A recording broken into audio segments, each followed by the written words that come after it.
Okay, guys, so we are back with Invisible Isabel, and we are starting at page 107. Testing. On the way to the bus stop, Ian put his arm around Isabel. Cheer up. The testing is really not that horrible. It's not about the testing, Ian. I'm really truly feeling sick in my stomach. Ian laughed. It's not real pain, just nerves, the jitters. It's sort of like your body's tricking you. Isabel started walking. But that's wrong. It is real pain, Ian. My worrying moths are real pain. And now I have a different kind of pain today. A worse kind. But she had to shut it after him, because Ian wasn't listening. He was already running ahead. The junior high bus was pulling up early. The pain was real. It burned on her bus, hurt as she hung up her coat, seared as she sat at her desk, and pinched as Miss Pickle tapped one pointy toe, holding the dreaded stack of test booklets, waiting for the class to settle. Ouch, oh, ouch, oh. This was far beyond worry moths, beyond fire monsters. Monica slipped into her seat in front of Isabel. She did not turn around. She did not say, "Thank you for that picture gift that you gave me yesterday." She did not say, "I'm so sorry I didn't invite you to my birthday party." She did not say, "I will be your friend." She did not say, "Here is a pink shirt so you can be in the Posse Pod Troop Pack Squad Group 2. Of course not. But Isabel was hurting so much, she hardly cared. Yesterday's hurt feelings hardly meant a thing whenever today's hurting stomach pain took up all the space in her brain, and she was really, truly sick. Bring went the final bell. "Settle down, children," Miss Pickle clapped and shouted. "Settle down. It's a big day. It's filing time, and I hope you're prepared. It's time for testing." Ouch. Burn, churn, stingers, needle teeth chomping her side. "I can't go on like this," thought Isabel. "I'm just going to have to try to speaking up, and if I don't, then who knows what might happen to me." And so for the first time all year, Isabel Bean raised her hand. "Miss Pickle, I don't feel very good." Her classmates turned around and stared. "So that's what Isabel's voice sounds like?" whispered Dana and Judy to Sam. "I guess Isabel Bean can really talk," said Kevin to Jess. Miss Pickle sighed, clutching her stack of tests. She looked around at her anxious students.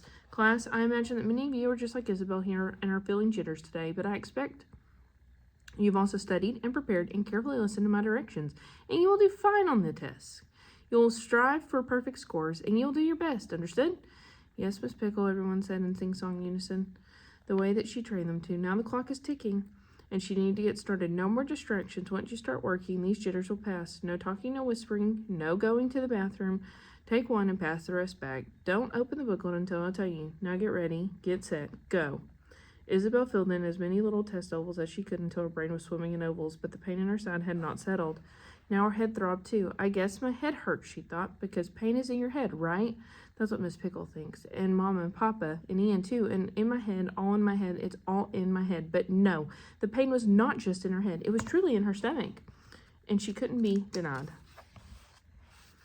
Breakfast round 2. After what felt like a million trillion hours, Miss Pickle finally called, "Stop! Close your test booklets and pass them forward." And whenever Monica Hicks turned around to take Isabel's booklet, her eyes bulged. Her hand flew up. "Miss Pickle," Monica shouted, "come quick," for Isabel was not in her seat. She was on the floor under her desk, curled up in a ball. Foggily, from far away, Isabel heard a tap, tap, tap of pointy shoes, a screechy squeak as her chair was pulled back. "That's enough foolishness from you, young lady. You will sit up properly now." A sharp hand on her arm plucked her out and yanked her right up. Now that sharp, bony hand, nothing like Mama's warm, soft one, rested on her forehead. "My goodness," Miss Pickle gasped, snatching her hand back. "You're burning up. Why didn't you say that you felt sick, child?"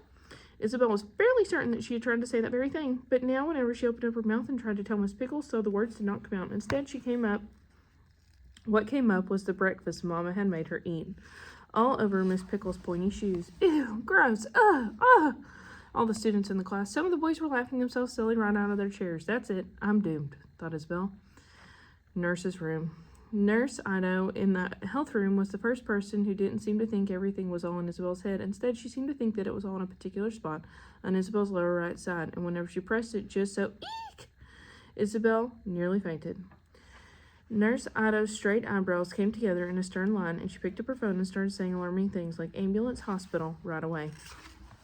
"So I guess it's not all in my head," thought Isabel. Nurse Ido arranged things on the phone, and Isabel sat patiently on the sick bed.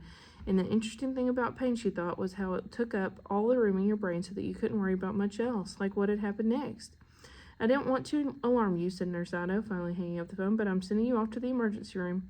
A doctor needs to take a gander at that stomach of yours. I've called the ambulance, and your mother's on her way.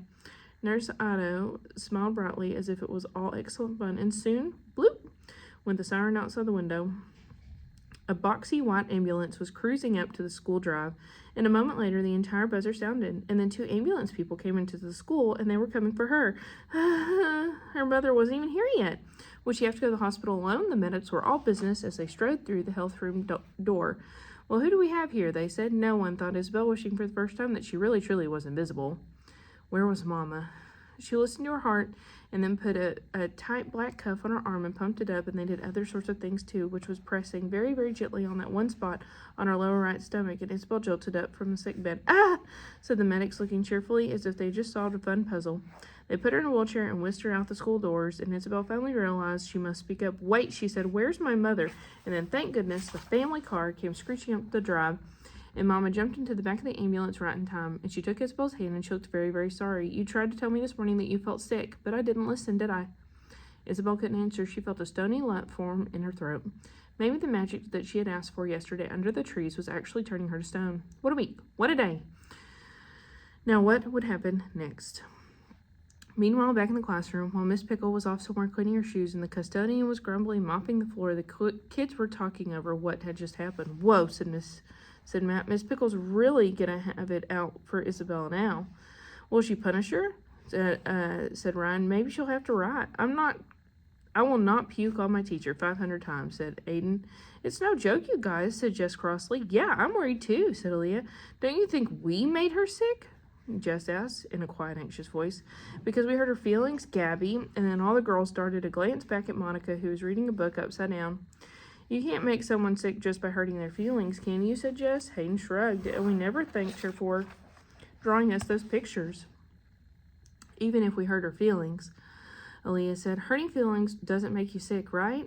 Shh, said Ryan. Miss Pickle's coming back. Their teacher scuffled into the room in a 2 big pair of red high tops, and the custodian packed up his mop and pail. In class, this has been a very unfortunate distraction on a very important day, but we still have 2 hours of testing to go, and by gum, we are going to finish, even if it means skipping recess and free period. The class groaned, and there was nothing to be done. Time to take up their pencils and wait for the next set of test booklets. Booger balls, muttered Monica. It figures that Isabel caused all these problems, and now she gets to miss the testing. It's so not fair. Monica. At the very end of the long, annoying, boring testing day, Monica went into the hall for her coat, and she noticed that Isabel's picture gift on the floor of her locker. Ugh. Let the other girls thank Isabel for their picture gifts if they wanted, but she wouldn't.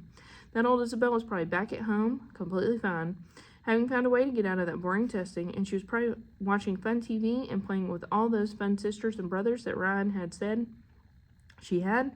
And Isabel probably had a nice mother who was probably making her chicken soup and taking care of her and doing all the other stupid mother stuff like that. By the time that Monica had got home off the bus, she'd worried herself up into a tizzy. Only the housekeeper was there, judging by the whirl of the vacuum. Dad had left a note on the fridge. Working late, have to miss dinner again tonight. And Monica's dad was a doctor, and it sure seemed like he cared a heck of a lot more about work than he cared about her. And Monica felt a fireball of fury scrambling around in her chest, trying to get out, so she let it. She jumped out from around the corner to scare the housekeeper, who screamed and threw her duster in the air. She stepped on the cat's tail, and then it screeched, and she screeched back and took a pair of scissors outside and cut the heads off of all the old chrysanthemums in the big black pots lining the steps. Cut them to shreds, and so what? Big deal. Cold weather had shriveled them up anyway. Why did Dad keep buying stupid gold chrysanthemums?